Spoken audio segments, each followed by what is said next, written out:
Hi, ഇന്നൊരു അടിപൊളി ലഡുവിൻ്റെ recipe ആയിട്ടാണ് വന്നിട്ടുള്ളത് കേട്ടോ. കുട്ടികൾക്ക് മുതിർന്നവർക്ക് ഒത്തിരി ഇഷ്ടമാവും. അപ്പോൾ നമുക്ക് വീഡിയോ കണ്ടാലോ?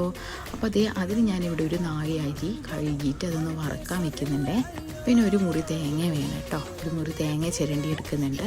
പിന്നെ ആവശ്യത്തിന് ചെറുപഴമാണ് കേട്ടോ എടുക്കുന്നത്. ചെറുപഴം ഒന്ന് ആവിയിൽ വേവിച്ചെടുക്കട്ടെ, ഒരു 2 മിനിറ്റ്, അതിൻ്റെ പച്ചമണം ഒന്ന് പോവാനാണേ. പിന്നെ 2 ശർക്കര ഉരുക്കാൻ വെക്കുന്നുണ്ട്. വെന്ത ചെറുപഴം തൊലി കളഞ്ഞൊരു ബൗളിലേക്ക് ഇടാം. പിന്നെ വറുത്ത അരി ഒന്ന് പൊടിച്ചെടുക്കുക കേട്ടോ മിക്സിയിൽ. പിന്നെ വെന്ത ചെറുപഴത്തിലേക്ക് വറുത്ത അരിപ്പൊടി ഇട്ട് ശകലം ഉപ്പ് ഇട്ട് ആവശ്യത്തിന് ഏലക്കാപ്പൊടി ഇട്ട് തേങ്ങ ചേർത്ത് കൊടുത്ത് പിന്നെ ശർക്കരപ്പാനി ഒഴിച്ച് നന്നായിട്ട് കുഴച്ചെടുക്കാമേ.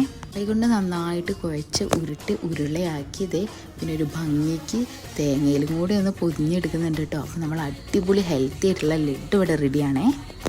ഈ ലഡുവിൻ്റെ ഫുൾ വീഡിയോ ഇട്ടിട്ടുണ്ട്, എല്ലാവരും ഒന്ന് ചാനൽ ചെക്ക് ചെയ്യുക, കാണാം.